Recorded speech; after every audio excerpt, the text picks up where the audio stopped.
Beyond the newsroom, where untold story is revealed.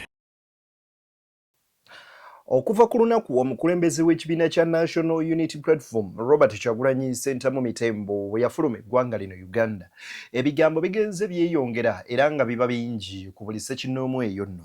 Wabula ate emikutu egy'amawulire okuva wabweru w'eggwanga gyongedde okubeera nga giteekamu amaanyi eyinza okuba nga ze zimu ku effort Robert Kyagulanyi Ssentamu zageze mu maaso n'okubeera nga ateekawo oba okubeera nga asetinga pace. Bino nno bwe tuba tubyogera oli ayinza okugamba deni ate ebineno by'otugamba. Olupapula olumanyikiddwa nga The Times lwasobola okubeera nga ate lutuuza Ebuvanjuba ne bugwanjuba ewaka wasigalawo ewasinga. Beyond the newsroom gwe mukutu ogukuleetera ekyo ekisinga katiranga naffe ng'oyita ku noti 771 44 53 ne noti 744 26 45 na bino bikulu tetulanga bafere tetulanga basawo ba kinnansi n'abagwa mu koowa eryo mwebale kutuwagira. Thank you.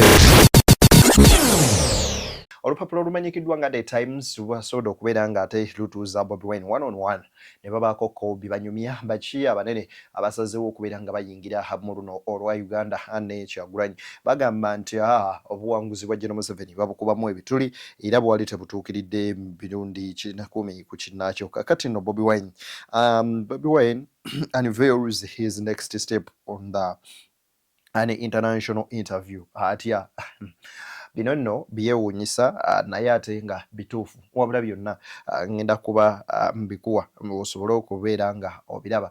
Biki ebyo mwanattu bisobodde obikuŋŋaanyiza awamu ate tusobole okuba nga tubitegeerera ddala amalidadi sana malidadi kabisa. Mbuuza otya era ku lwaki awo nno wemba nsinga okuba nga nkwagala ebituufu ebya ddala. Nze Deni akuweereza era aliwo okuba nga byonna mbikuwa nga bwe bigenda maaso n'okuba nga ate bitambula. Kakati nno kyenkusaba kiri kimu, video eno sooka ogimpere like, wejjo like ejja kudduka emisinde mingi edduke ku buli ssekinnoomu asobola okuba nga agifuna ate era mu ngeri yemu naawe nga guno gwe mulundi gwo gusoose okuba nga otulaba. Njagala okusaba mwannyinaze muganda wange senga wange kojjange twegatteko mu butongole ng'osubscribinga. Bw'oba osubscribinze ku mukutu guno ojja banga okoledde ddala ekyo ekisingayo okuba eky'omuwendo omungi ennyo nnyini ddala. Kakati nno weewaawo njagala onzikirize nkutegeeze nti David Lewis Lubongo yaliko ebigambo bingi byayogedde ebyo nno byonna nga tetunnabituukako waliwo wenjagala tube nga tukwata. Abaganda bagamba nti nyiri mufu yakwata ewawunya. Kati ku kinyusi kwennyini kwe njagala ogenda maaso n'okubeera nga ate tutandikira tutya bino byonna bikuleetedde. Bagambye beeta pop star politician flies into exile from Uganda. Tyrant. Who is a tyrant?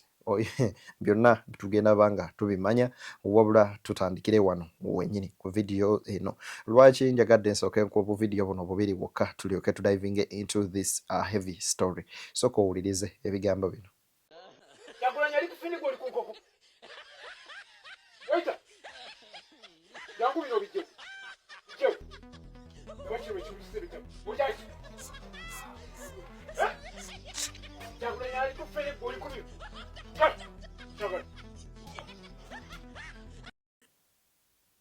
Kyagulanyi ali kufene gwoli ku nkoko. Ndabye ka video kano ne kansesa ne ngamba why didn't I share it with you. Abangoberera era abandaba. Bintu biri serious banayi. Ng'omusajja ali eri yatobanga gwoli wano osirise osirika ki oba osirika ki.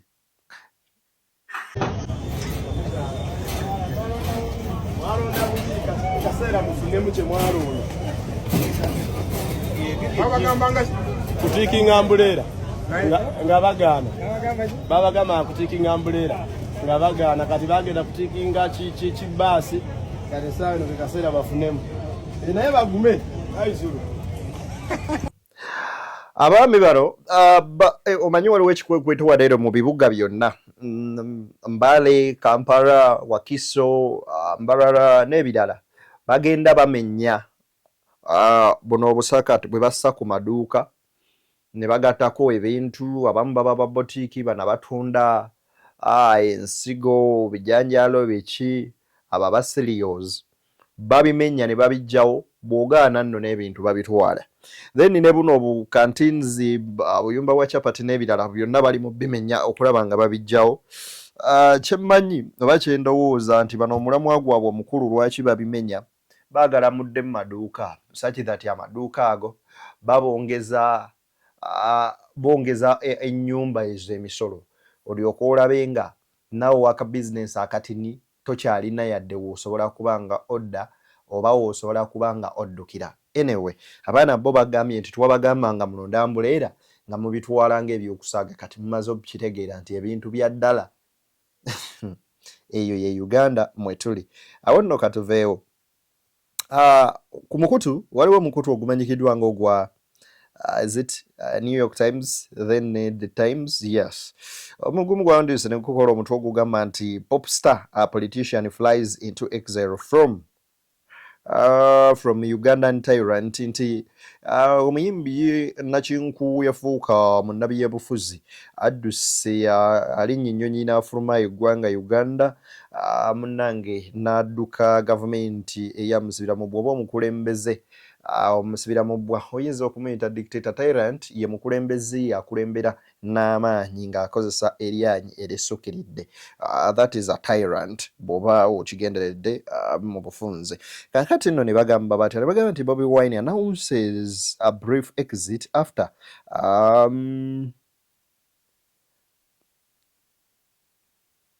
after various presidential elections and a threat to behead him. Jack Delton writes nti Bobi Wine yadduse n'afuluma eggwanga lino oluvannyuma lw'okubeera nga munnange adduka ekibabu ekyokuba nga bamusaanyawo. Kale kankusomere wano okuva ku bagiyita The Times. The Times bagambye the flight of Bobi Wine, how pop star politician was forced into exile. Months after President Museveni extended his 40-year grip on power, his fiercest critic has fled. Nti oluvannyuma lw'emyezi nga gino Museveni amaze okubeera ng'ayongerayo ate obukulembeze bwe ku myaka 40 gye yakulemberedde eggwanga lino eno oyo nno amuvuganye amutadde ku nninga afulumye eggwanga. Bobi Wine was living in hiding after escaping a police raid on his home when President Museveni extended his 40-year grip on power back in January. Nti Bobi Wine abadde awangalira mu kwekweka oluvannyuma oluvannyuma lw'okubeera nga yatoloka ku poliisi eyazingako amaka ge nga General Museveni amaze okubeera nga ayongerayo obukulembeze bwe obw'emyaka 40 bw'amaze nga yeekuumidde mu buyinza. Era ne bagamba mu mwezi ogumanyikiddwa nga ogwa January, the pop star turned politician figurehead knew he was on a borrowed time. The results are a fiction. He said at the Times, I feel very lonely.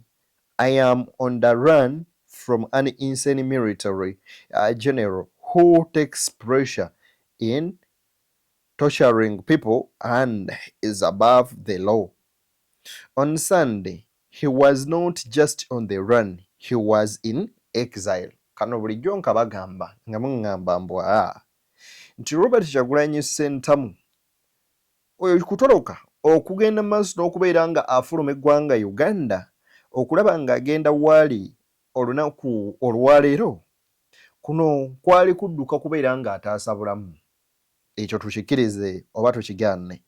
Era ng'ekisinza okumuddusa ye General akulira amagye ga kuno ayagala okubeera ng'asaanyaawo obulamu bwe.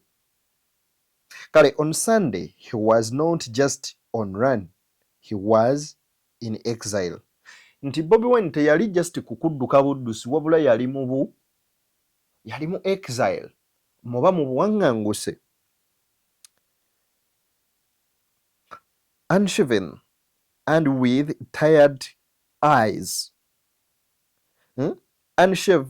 Unshaven and with tired eyes that spoke of many sleepless nights when usually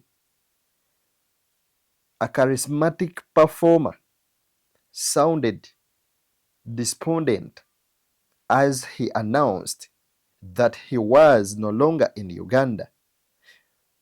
Fellow Ugandans and friends of Uganda all over the world, by the time you see this video, I will have left the country, said Wine, whose full name is Robert Kyagulanyi Ssentamu. Robert Kyagulanyi Ssentamu Mitembo, okusinziira ku lupapula luno lwa The Times abalwandiika era nga bakola interview eno one on one ne Robert Kyagulanyi Ssentamu, bwe bamutunuulira engeri gye yali tasazeemu nviiri, tasaze birevu, nti ng'amaaso ge gonna gazimbye, gamyuse, nga galaga omuntu abadde amaze ebbanga eddene nga teyeebaka, nga talooza ku yadde empeke y'otulo, omuntu alaga obukoowu era nga kineeno kiyuleka butereevu nti gy'avudde teri mirembe yadde akamu ak'eddagala, wabula adduse kutaasa bulamu, era ono addukidde mu exile. Amannya g'amatuufu oyo omukulu ye Robert Kyagulanyi Ssentamu. Backed by a Ugandan flag, the 44-year-old who disappeared from public view after the elections on January 15th said he had left the country for a brief exit of a few weeks, but not saying where he had fled. Inti musajja mukulu ono w'emyaka Munnayuganda ono w'emyaka 44 nga akutte bendera ye, okitegedde teyagireka mabega, agenda nayo, yayeekweka okuva ensi w'emulabira oba tuyinza okuyita public view oluvannyuma lw'akalulu ka ennaku z'omwezi 15 January. Ffenna benna tubijjukira.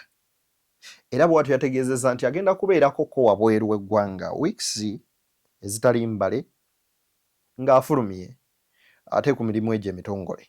Anyway, in the lead up to the presidential poll, the authorities were blamed for a severe crackdown on opposition voices.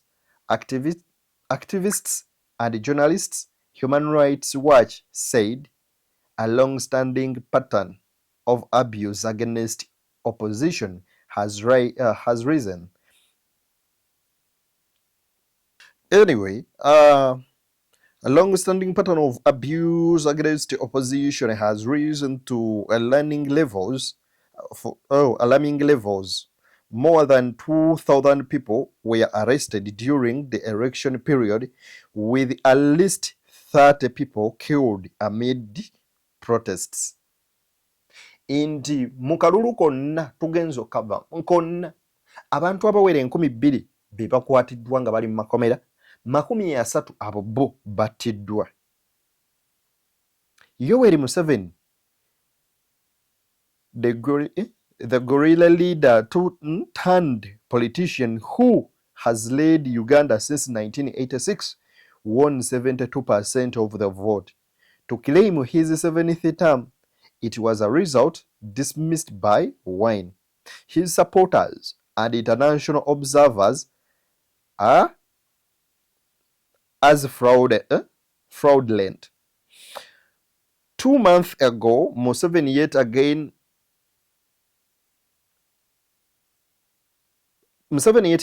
accepted the will of the people of Uganda and declared himself a president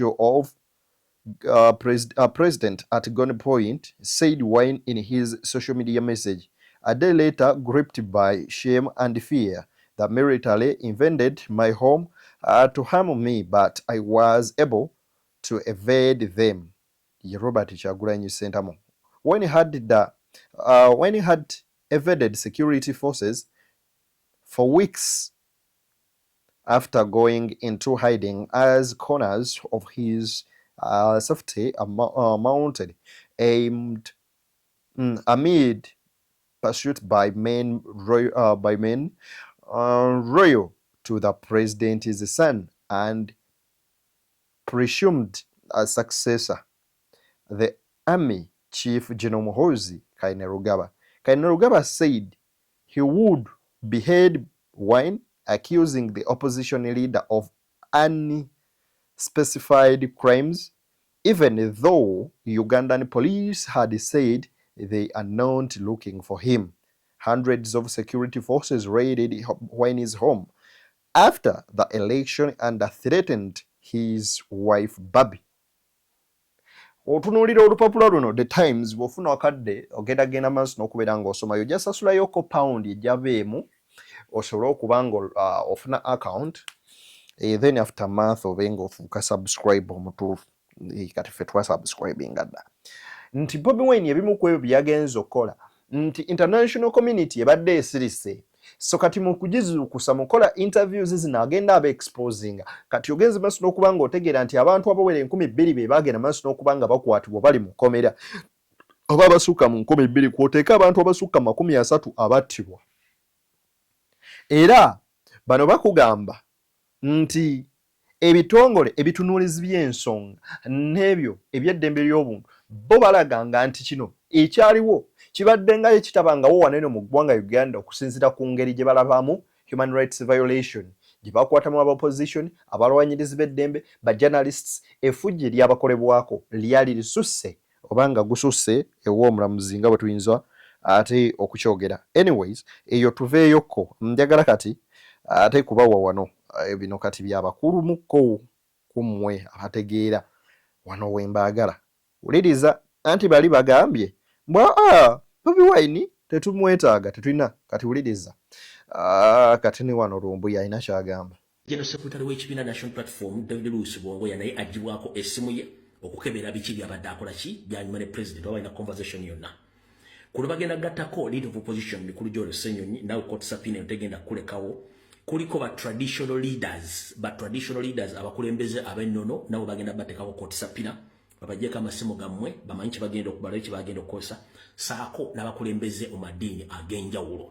So omanyi oli mukulembeze wa ddiini ng'obadde oyogera ne president Robert Kyagulanyi Ssentamu traditional leaders, leader of opposition, ACD, deputy president, abakulembeze PDF, ba police officers, ne ba MOP, saako abantu ba wansi ababulijjo abali mu politics abatamenyeddwa wano namwe bagenda ko batuusaako okuba nti kooti ebala erejja kulagira poliisi okujja bazindako okubajjako amasimu gammwe bakebere enjogereziganya gyembadde mugeziganyaamu neki ne president omu kitegedde bulungi banyonyedde bulungi nnyo olw'ensonga nti Kyagulanyi afuze Museveni n'atuuka omukozesa bino byonna ebintu tukyagenda mu maaso.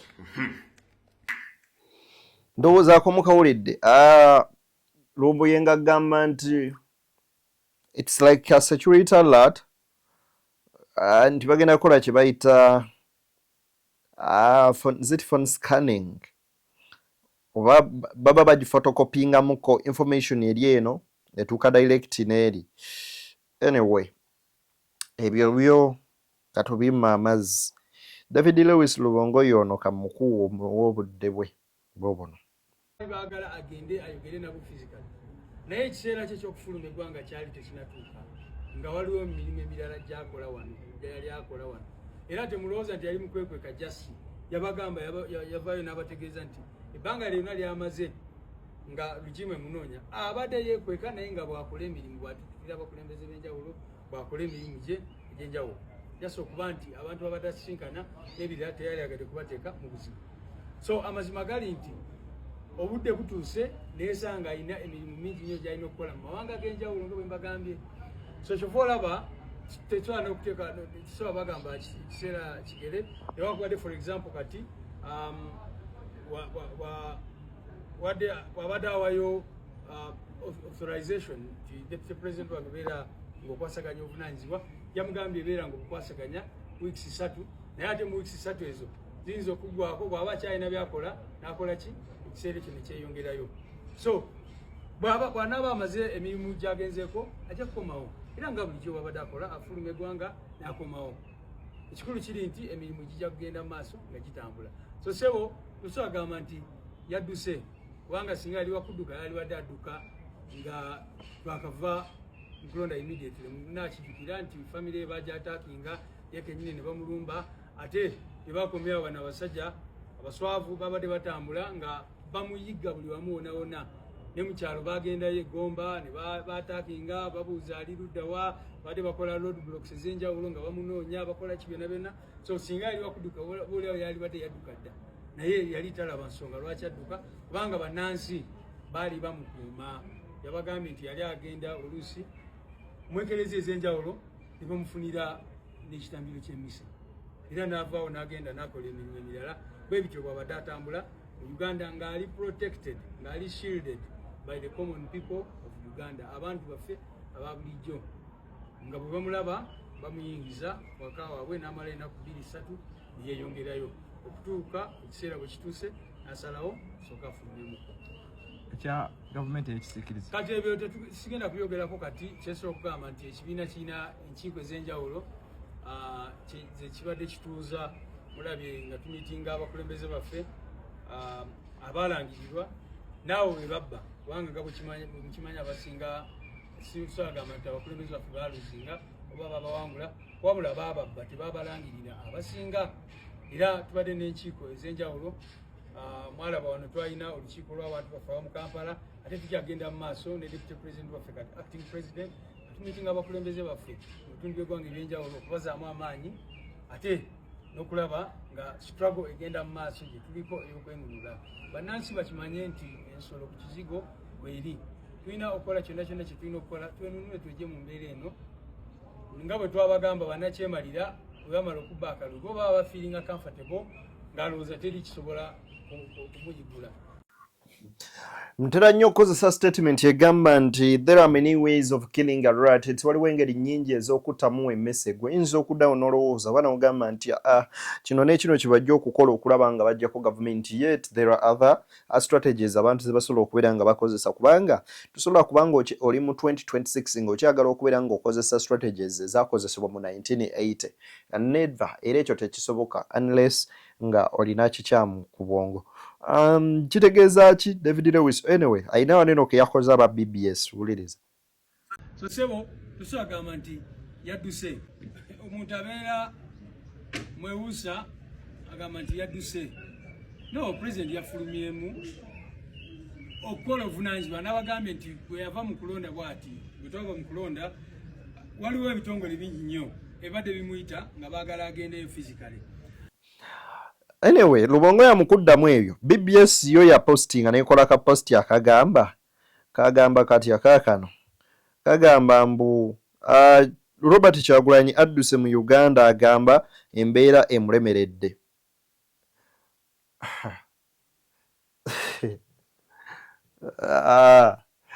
Saagala nnyo lumba bantu.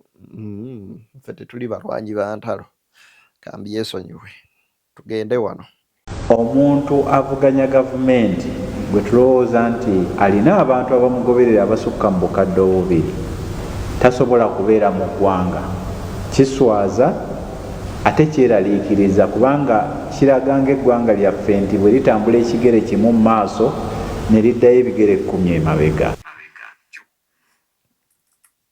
Kiswaza okulaba nga the leader of opposition the leading opposition leader mu ggwanga atuuka okuba nga agenda mu exile, then it means eggwanga lizza emabega ebigere ebiwerako.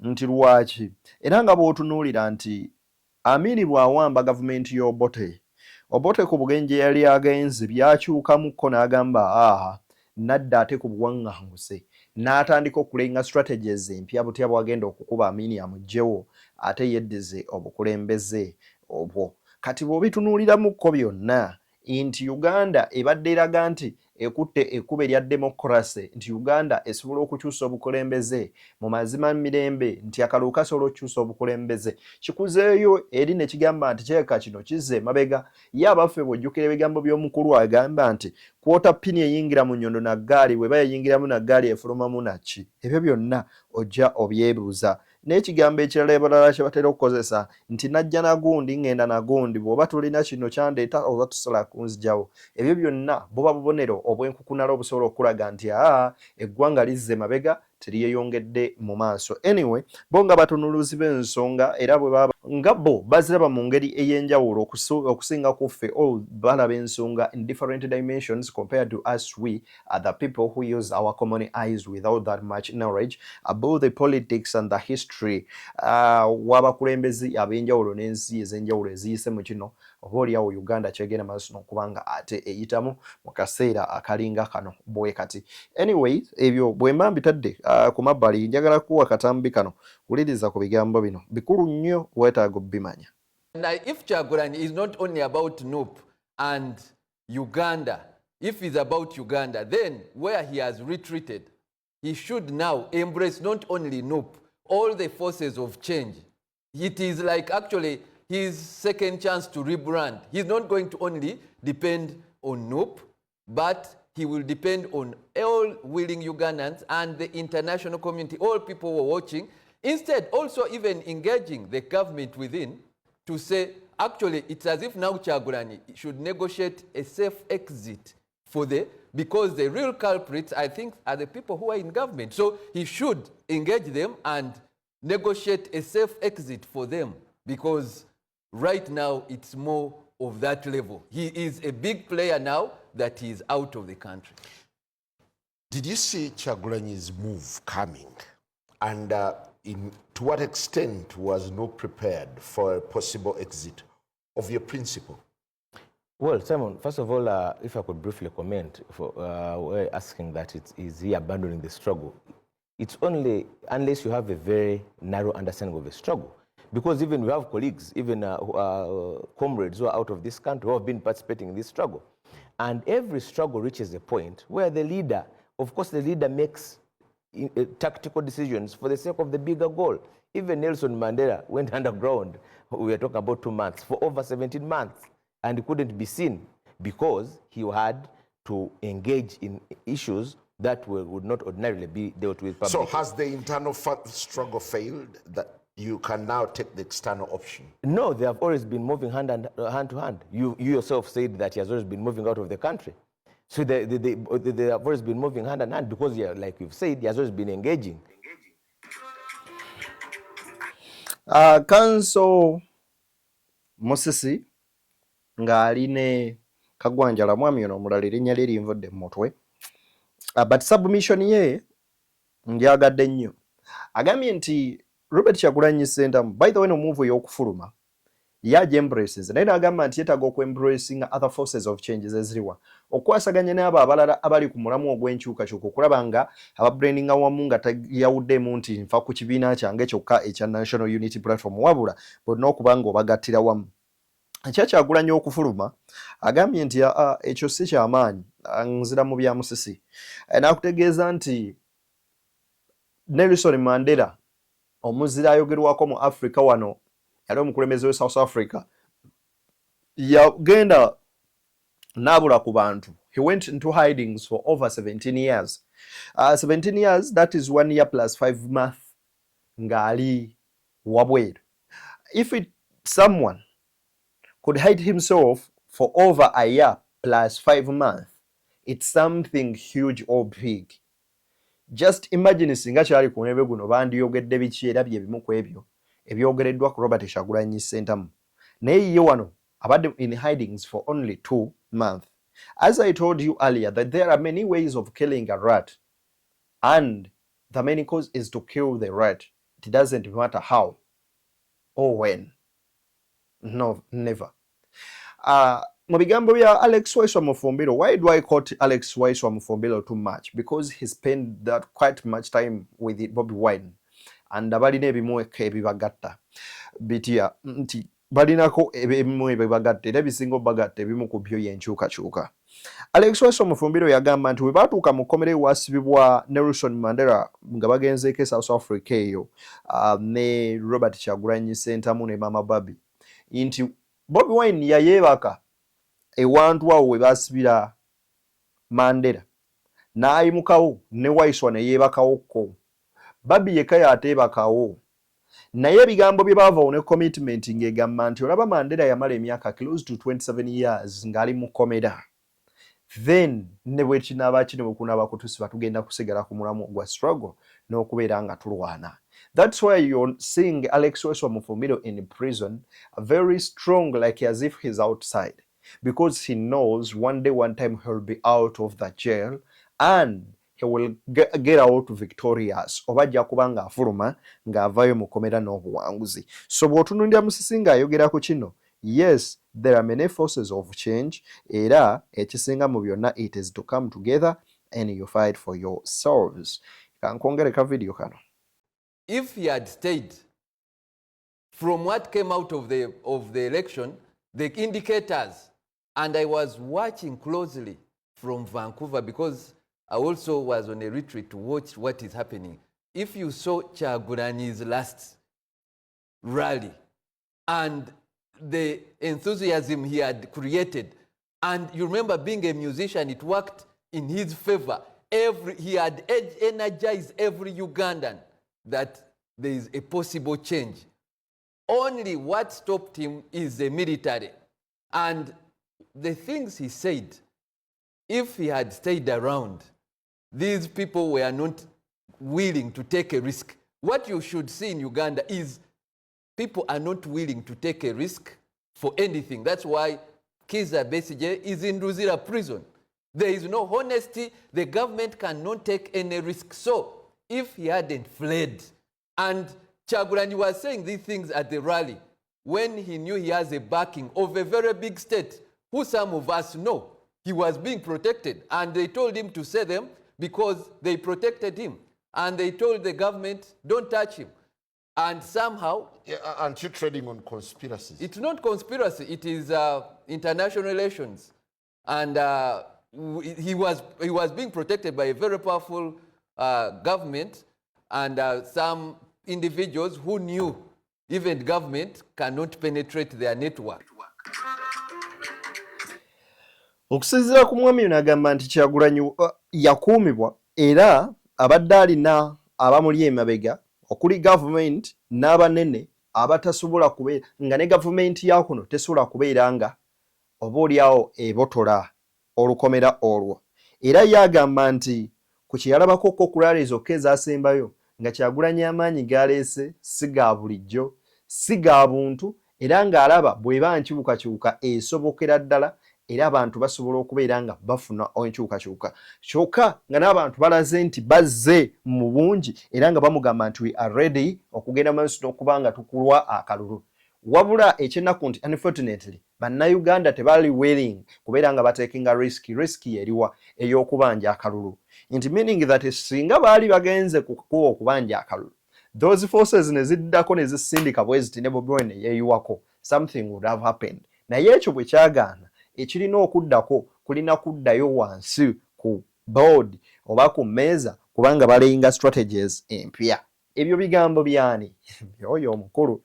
Anyway, erinnya Nzeddeni akuweereza era akugamba nti ku mukutu guno kw'obanga tova kuba gwo gukuleetera ebinyuma ebisisa ate n'ebizimba byonna biba kuno. Twayiwayo kubanga tukuwa ensonga ezibaayo ensunsule. BTN Media Beyond the Newsroom.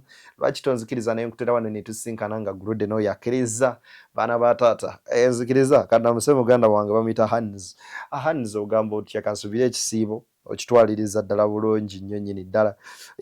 Akola omulimu gwe gumu n'ogwange wali ku Wonder Boy Yugi. Bambi, thank you so much for being a good brother. Hope everything is going on well over there.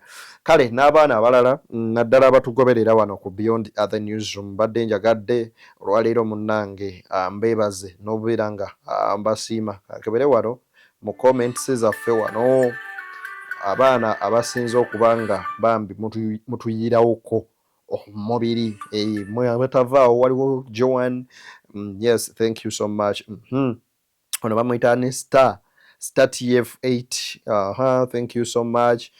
GS Music, Suzanne, yes. Then omulala bamuyita Mustwa. Okay, thank you so much. Chaka, thank you so much. Star 8 Naba CDS Sarah, thank you so much. Ariskin, thank you so much. Nachimoli Rose, thank you so much. Bya Katonda Feibe, thank you so much. Senabulia Abdul, thank you so much for following us, and many others out there. Thank you for following Beyond the Newsroom. Let's keep it up. Atera bingi byetu kyabaleetera ku lwa Katonda n'ensi yange for God and my country. I wish you whatever you wish me, and let me say goodbye.